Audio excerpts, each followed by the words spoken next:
Hello, everyone. Today is a special day.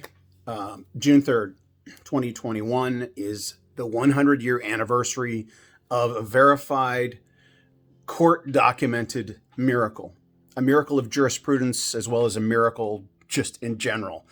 It's the day that Soghomon Tehlirian was acquitted of murder. Welcome back to Tales of Truth. We haven't been posting here a lot, but let me just say Hollywood and History will resume. We'll have season 2 coming up in the foreseeable future. We don't have a schedule yet, but if you haven't watched all of the episodes, there's like 16 or 17 episodes of Hollywood and History that'll get you all caught up on where we are today. Go back on this channel and watch those so you get up to date. That series, Hollywood and History, with my co-host Armin Manuk Kaloyan. He's unable to join us today, but I needed to get this done because today's it's a 100-year anniversary. But that series started with me doing a countdown, essentially a countdown to this day. Back then it was like 55 weeks. I don't know how many weeks it was. It was about a year ago, maybe over a year ago or less than. Just under a year ago. I was counting down the weeks until this very day. And here we are. And so it's a special day. I wish I could tell you everything that's going on behind the scenes, but I am going to share with you I'm going to read to you some exclusives, some things that you will not find anywhere else in the world on the internet, because this has come straight from my translator. What I'm going to read in this episode is I'm going to read 4 things. I'm going to read the very first words that Soghomon Tehlirian wrote after he assassinated Talat Pasha on March 15th, 1921. The very first words he wrote. He was given paper in prison. It was like almost 3 weeks after he was incarcerated. They gave him like 10 sheets of paper, and he started writing the very first thing he wrote. That's what I'm going to start with.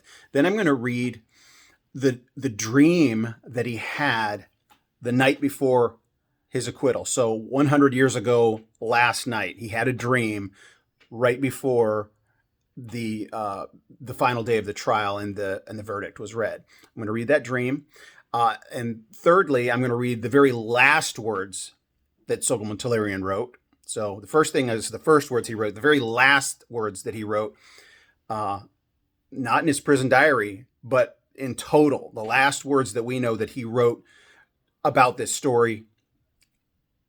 It's the verdict. I'm going to read what happened today, 100 years ago. And then the fourth thing I'm going to read is a letter, a letter that was written that's also included as part of the memoir. So these are all things that my translator has translated. This is an exclusive. There's nowhere else on the planet except here at Tales of Truth that you're going to find this.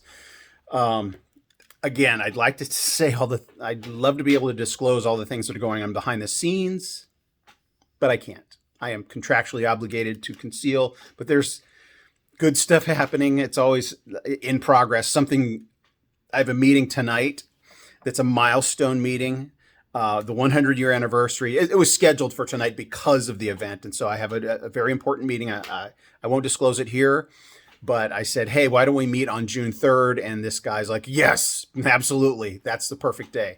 So that's tonight. I did have... On March 15th, the 100-year anniversary of the assassination, I conducted a very, very important interview that day. I also visited Soghomon's memorial in Fresno, California that day and met an important person there. So stuff's happening. Without further ado, let me read. Let me go to Soghomon's prison diary, and I'll do a little commentary before and after each of these sections. Just my reflections and maybe some clarification of things. So here we are. I'll just read it directly and then comment afterwards.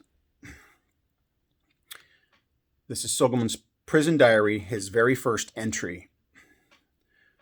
March 15th, 1921, Berlin.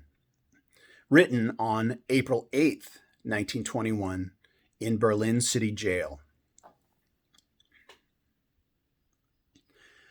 I wake up from a horrific dream. I see the sun's first rays, which, slipping in through the pores of the curtain on my window, wish to announce a happy morning to me. I glance at the watch on the small table next to my bed.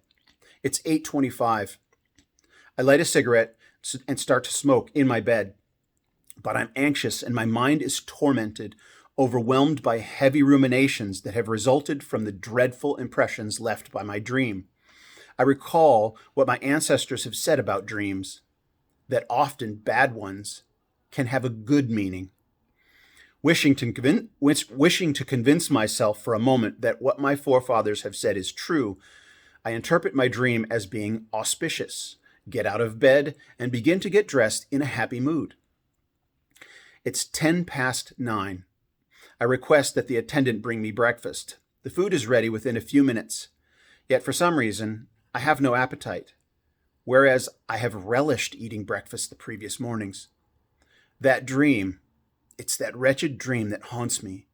I pour myself a cup of tea. Perhaps I'll be able to drink it. But no, I can't bring myself to have tea either. Meanwhile, my eyes long to gaze at the street where, in either direction, people walk hastily on their way to work. Not even the time spent walking do they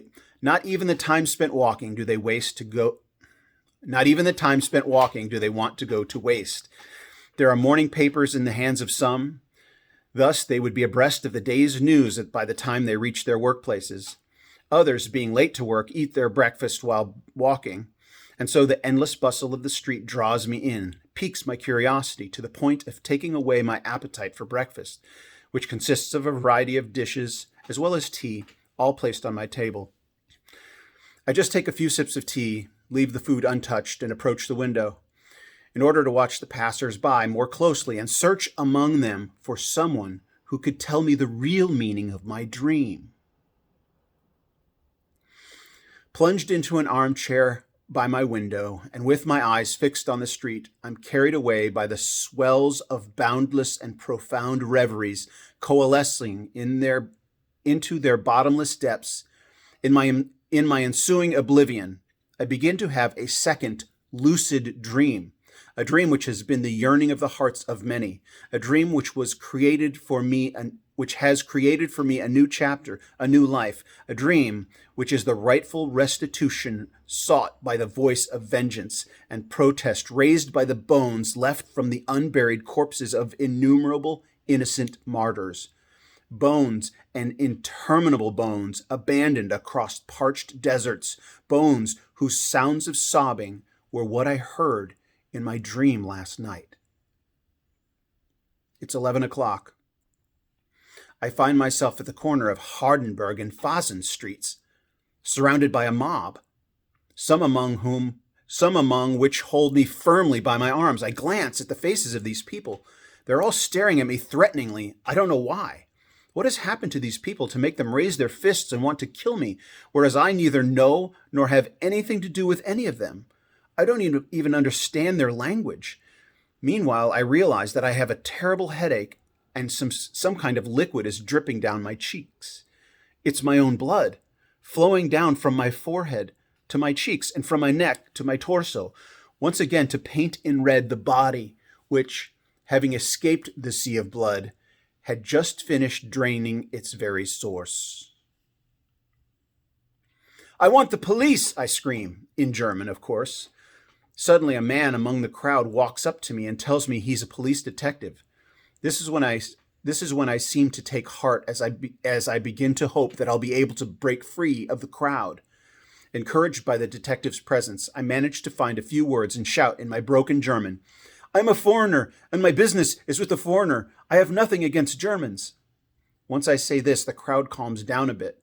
While policemen keep arriving from every street, taking hold of my arms on either side, 2 policemen escort me down Hardenberg Street. Barely 15 or 20 steps later, we come across a densely thronged multitude of onlookers. As we pass by them, I peer at them to see why they've gathered at this particular spot. That's when I see a corpse lying on the ground amid the onlookers' feet, whose blood has painted the entire width of the sidewalk black. As I step across the pool of blood, my feet rub against the ground, seemingly of their own accord, in order to be painted with that appalling blood whose detestable stench I could very much smell at that moment. My eyes turned toward the dead body itself so as to cast my last glances of disgust, which contained my soul's hatred and my heart's vengeance on that monstrous cadaver. I wish I could stay there and wait for a long time to see all the souls who are going to come flying down with their imaginary wings and dance their celebration dance around the corpse. But alas, the policemen are taking me away, preventing me from witnessing the awakening of the souls of hundreds of thousands of martyrs and rejoicing of my entire nation.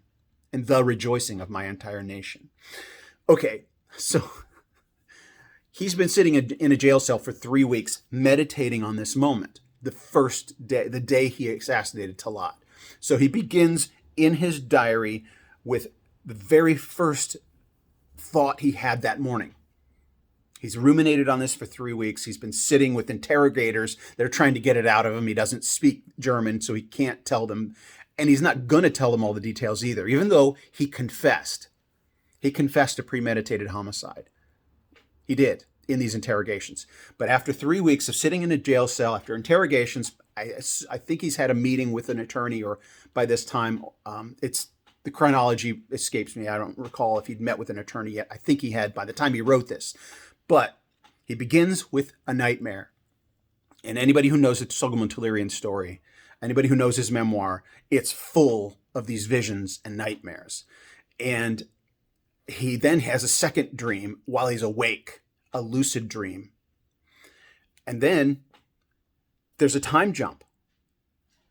He does not remember the actual act of assassinating Talat at this point, at least in his recollection of that day. It's like a blackout. And I don't think he just omitted it.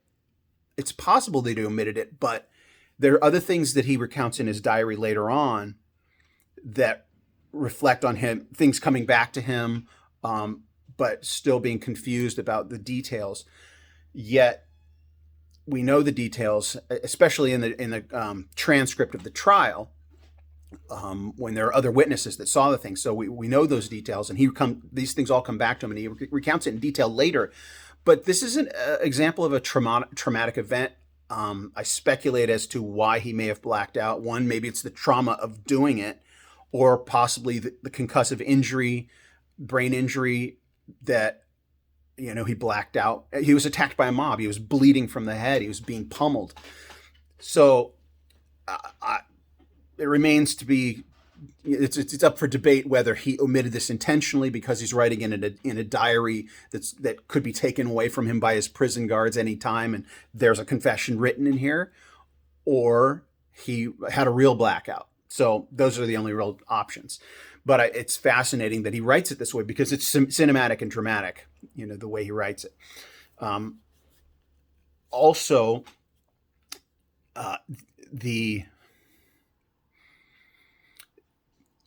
just his writing style. There are some people question whether he really wrote his memoir.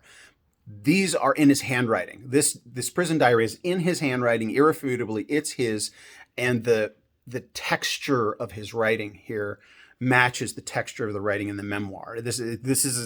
There's no mistaking, even though Minahorian is listed as the editor of his memoir and invariably did a bunch of the writing.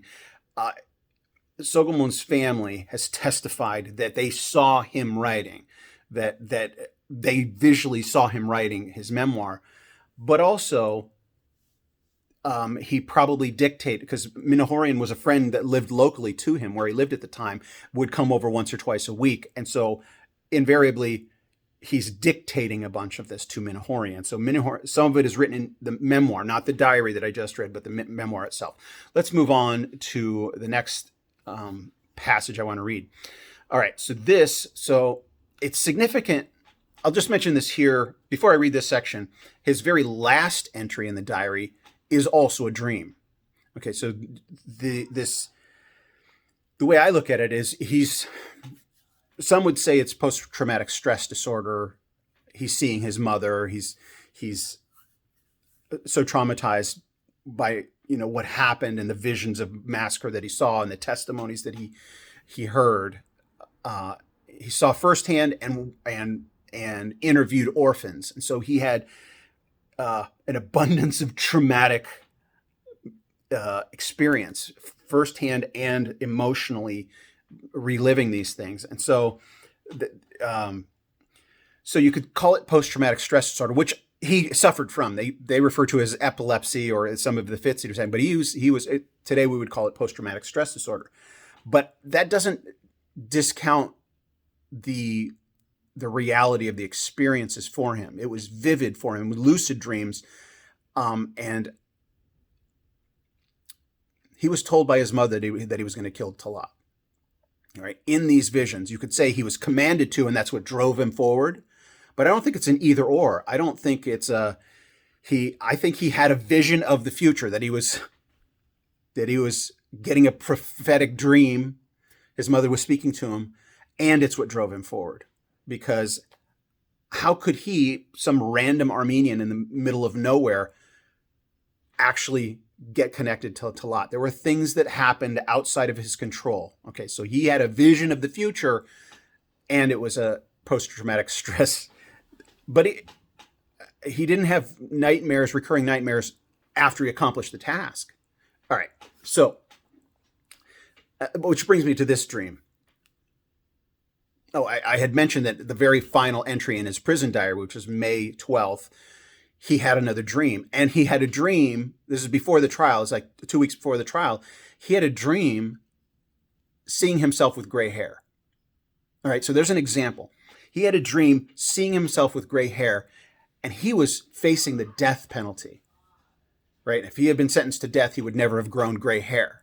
All right, so that's what I mean about he's having these dreams. And we say it's, trauma, but he had a dream of himself with gray hair. And then he ended up growing old and growing gray hair before he passed away. All right, so this is the dream he had the night before the final day of the trial, the verdict. So he's had a full day of testimony, and then he goes back to his cell and records this dream. I dreamed about my mother that night. I was walking through the endless desert, and mounds of sand were strewn all around me, like frozen sea waves across the infinite expanse. I was following barefoot human footprints, which now appeared and now vanished. Suddenly I saw my mother, in rags, lying in the sand and gazing at me intently. I lunged forward to help her stand up. No, my child, she said in a worn-out voice. I am dead. There is no use. Go home. But do you see what they've done to me? There's not even a handful of earth on me. It's freezing at night. I feel cold, especially in my sides. Wait, mother, let me cover you. Yes, cover me, my child. Cover me. I went on to carefully cover her bare feet, almost naked sides, and chest with sand. But when I was about to cover her head, she said, No, my child. Let my head stay uncovered so I can breathe. That's good. Very well done. Now you go home.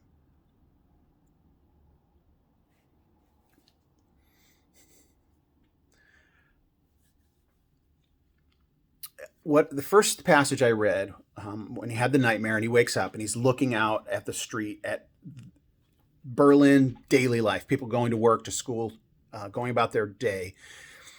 And one line he says is, I'm looking for someone who can interpret my dreams. So here he has a dream of his mother, and this is unlike any of the other dreams. The other dreams are all traumatic. She's dead. He has the very first dream, nightmare vision he has of his mother is just her head rolling up to him, like decapitated. So he has these horrific, traumatizing dreams. But this one is the first dream that he records after the killing of Talat. And this is this tranquil moment. Yes, she's dead, but it's this tranquil, peaceful moment. It's how I interpret this dream, it's cinematic. I mean, this is cinematic and visual, and I've written it into the script. And the fact that it happens the night before the acquittal. This is closure. This is his mother was his closest confidant, the most important person to him, and she dies. And then at the very end of the story, just before the dramatic conclusion, she visits him again, and she's at peace. He lays her at peace. She's covered in uncovered, so as so many Armenians. So she represents the nation of Armenia. Like so many Armenians in the genocide just died exposed out in the desert with no burial. And here he gets to cover her. And it's this metaphor of Armenia. He's covered them with his action. And he's covered so that's my interpretation of this dream. He didn't understand it, and he didn't understand why he was having these dreams, but he just recorded them for us. All right. Let me go to the final words. So right after this dream, he goes into court, and his attorneys give their closing arguments. The prosecutor gives his closing argument. And let me scroll down to the end. We'll get there in a second. All right, here it is. Following the closing arguments, spoiler alert, those of you watching this, you already know what happened, but these are the details. This is his recounting of the actual event. Following the closing arguments, the presiding judge gave the jury his instructions, explaining how the jurors should approach the questions before them and mentioning the number of votes they needed to reach a verdict. Subsequently, the jurors retired to deliberate. I had so many good impressions of the day's proceedings and was so heartened by the positive moral atmosphere that was created around the case that any punishment would have seemed light to me. The jury's deliberations lasted about an hour, during which my mind wandered all those places where I had family, relatives, friends, and acquaintances. I think it is precisely such moments that make life worth living. The jury returned to the courtroom, and the foreman read the verdict in a trembling voice, holding the sheet of paper very close to his eyes. I avow with honor and a clear conscience the verdict of the jury as follows. Is the defendant, Soghomon Tehlirian, guilty of having intentionally killed a man, Talat Pasha, on March 15th, 1921, in Charlottenburg? No. Signed, Otto Reinke, foreman of the jury. Suddenly, the room rumbled with thunderous applause. The presiding judge signed the verdict and asked the clerk to do likewise and read the document aloud. Subsequently, the judge declared, the defendant is acquitted at the expense of the state treasury. He was interrupted by a new and longer wave of applause. Then he continued, the order of imprisonment as regards the defendant is hereby annulled. It felt as though the German public wished to remedy the wrong it had committed against me on March 15. The judges had left the courtroom, but the claps and screams of joy lingered. Within an instant, compatriots and my attorneys had appeared before me, extending their hands to shake my hand, congratulating me. I was at a loss as to what to do next, until the guard in charge of me reminded me that I had to be taken back to prison. The way to prison took a short while, and the formalities of releasing me even shorter. When I appeared in the street, there was still a throng of supporters waiting for me. Their exhilaration reached such fever pitch that you'd think that there was a demonstration. Whew. I'm getting emotional and choked up just reliving it. I wasn't there, so I can't relive it. In that hubbub, somebody took me in his powerful arms and began to kiss my cheeks as he sobbed. It was Karakin of Mush. Eftian, Apelian, Kalustian, and Zakarian pushed me toward a car next to which stood a group of policemen. As I jumped into the vehicle, I saw Mrs. Stelbaum, Mrs. Dittman, and Mrs. Bailenson standing on the sidewalk and waving their handkerchiefs at me. As we drove down a wide boulevard, we were accompanied by more than 10 vehicles on our left and right. My compatriots were taking me to a place where all of Berlin's Armenian community had gathered. My compatriots were taking me to a place where all of Berlin's Armenian community had gathered. And that's the end. That's the end of the memoir. That is the closing scene on this story. A celebration. All right, let me go through this and make some comments and tell you who some of these people are in case you are unfamiliar. First, he talks about while the jury's deliberating. It lasted an hour, very quick. And in the script, I've written him going in and sitting in his holding cell, and then surprisingly, the guard shows up. So it's like surprising how quickly this verdict, they came to it. But he says, while he was waiting, during which my mind wandered to all those places where I had family, relatives, friends, and acquaintances. In other words, he's traveling the world again. All of this, what's led up to this, his world travels, his family, and well, certainly he had a dream about his mother the night before. That's the only way he would see her. But his father and brothers and uncles in Belgrade or Valjevo, the girl of his dreams, wherever she was, I believe, probably still back in Tiflis, Georgia. The friends he had made in Istanbul, the friends he had made in France, the friends he had made in Boston, Massachusetts, the friends he had made in Berlin. So he was, and him saying he's just all these people he could tell were celebrating or would be celebrating as soon as they heard the news. Well, actually, he didn't know the news yet, but he's visiting them in his mind and fondly remembering them. And he says, I think it is precisely such moments that make life worth living. Recollecting positive memories with friends and family make life worth living. This guy's profound in he knows what matters in life. I mean, look what he's been through. He knows what really matters in life. So we should take his word seriously. All right. So this verdict is read. The place erupts, the whole courtroom, except for Talat's widow and any other Turks who are sitting beside her, obviously. So that's not mentioned here, but she was in the courtroom for both days of the trial. And that is a dramatic moment that's not mentioned, but is inevitable. And so I write that into the script, obviously. She's probably staring daggers at him and slinking out while everyone around her is jumping for joy and screaming and celebrating and embracing Soghomon.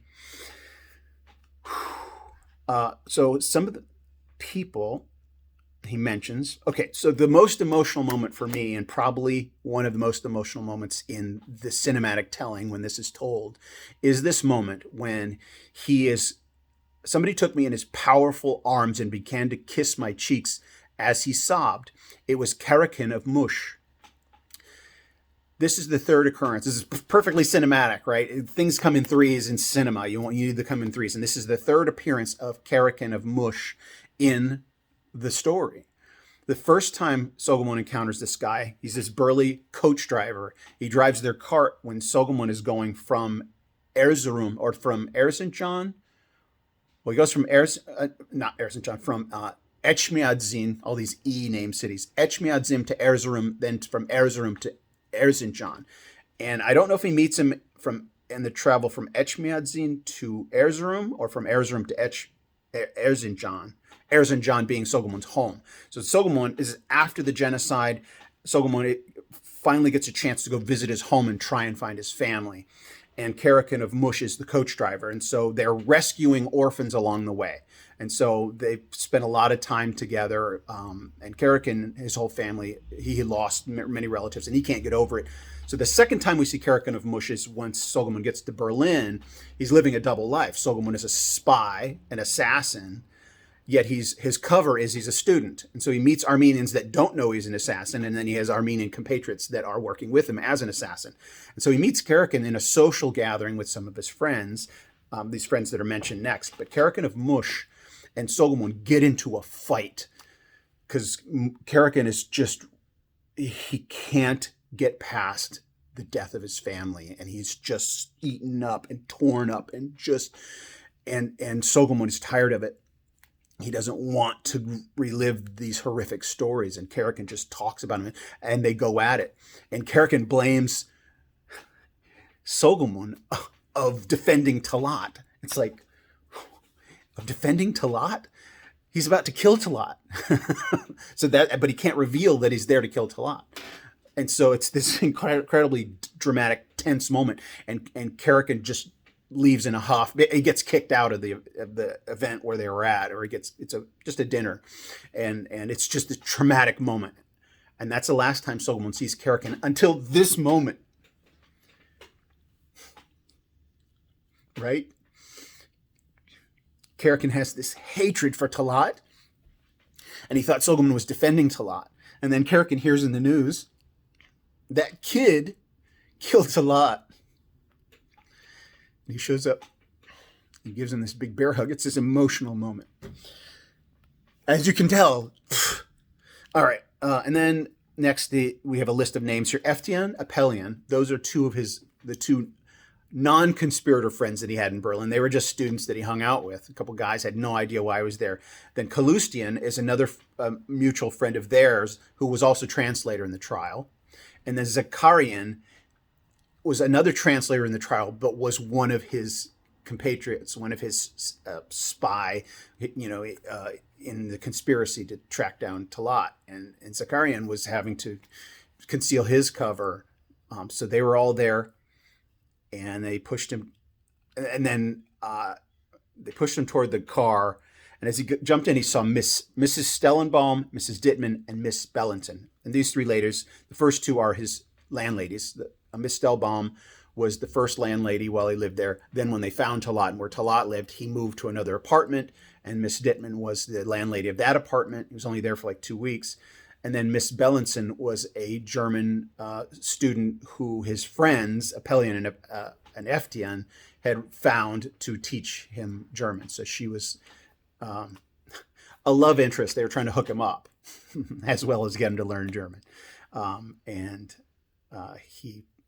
He didn't move. He didn't make a move on her, but she was there at the trial. So, final thing I want to read before I wrap this special installment up, is a letter, and this is also in the memoir. It's right after the end, and I'll just read this. Armenian National Delegation President Boghos Nubar Pasha's letter to Dr. Johannes Lepsius. And this is dated June 6th, so this is 3 days after the verdict, after the end of the trial, June 6, 1921. Dear Dr. Lepsius, I have read detailed newspaper reports of your testimony during Soghomon Tehlirian's trial. It was in a noble spirit of impartiality and fairness that you mentioned and condemned the savagery perpetrated on the orders of Enver and Talat Pashas in order to explain the act of the one who was put on trial in Berlin. I wouldn't expect otherwise from your big heart, as I remember your bravery and selflessness with which you never hesitated to assume the defense of the Armenian people at a time when such an endeavor could have disastrous consequences, particularly for yourself. The acquittal of our compatriot demonstrated yet again that there are honorable judges in Berlin, and I have no doubt that your intervention served greatly to shed light on the issues involved and stir the conscience of those who declared Tehlirian innocent.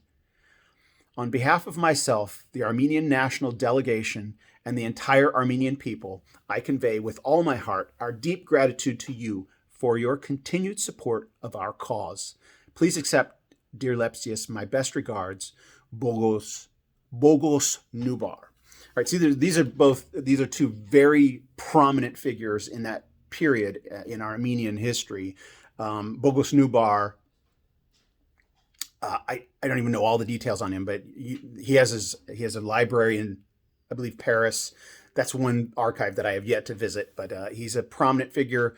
And Johannes Lepsius, they call him an Armenophile, but he's just a historian and also a Christian, so that's his affinity with the Armenian people. He had been reporting on the massacres of Armenians since the Hamidian massacres. He had been trying to bring to light in the German in the public what the Ottomans were doing to Armenians for decades. And so for him to testify in this trial, it was quite significant, because this is a credible historian, contemporary historian. He was following this. He's like a beat reporter. I mean, he wasn't a reporter. He was a respected, actually don't know what his title was, but this is a guy that people respected and understood that he wasn't making this stuff up. Last thing I want to close on this. The verdict. All right. So, as I mentioned earlier, Soghomon confessed in the interrogations with the German detectives. He confessed. Yeah, I killed him and I had planned it. And then his translator never signed the document. Right, never authenticated it. It's like, he's confused. Like it was a good move not to sign that document, even though he readily confessed. It's like, yeah, of course I did it. But here was the charge: is the defendant Soghomon, right, transliterated into German from Soghomon, is the defendant Soghomon Tehlirian guilty of having intentionally killed a man, Talat Pasha, on March 15th, 1921, in Charlottenburg. And they just had a whole day of testimony that he did do it, that he did intentionally do it, he had planned to do it. And the verdict comes no. No. That's why I started with a miracle happened 100 years ago today. 100 years ago today, June 3rd. This miracle, the miracle of jurisprudence, these jurors saw that there was a hole in the law. There was a gap in human understanding. This trial is the beginning of international law. This trial began that. That's the only charge that can be charged against him according to our law. And we know that he confessed to it. We know that he did it. We know he intended to do it. But the circumstances are not accounted for. There is no precedent here. And the jurors are like, we can't convict this guy for doing right. What he did was right, because nobody else, human society has not yet figured out a way to hold this kind of villain accountable.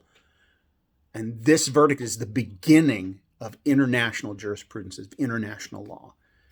In fact, there's a seminar going on right now. It started yesterday on June 2nd, and there's some today and some tomorrow.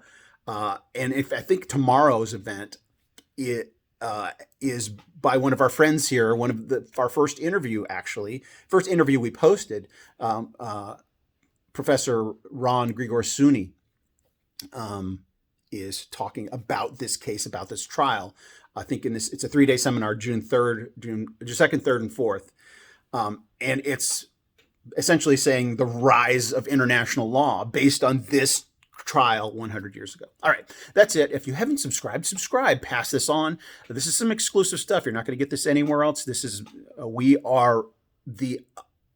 I and my business partner own the rights to this story. We are the authorized caretakers of the Soghomon Tehlirian story, of the memoir.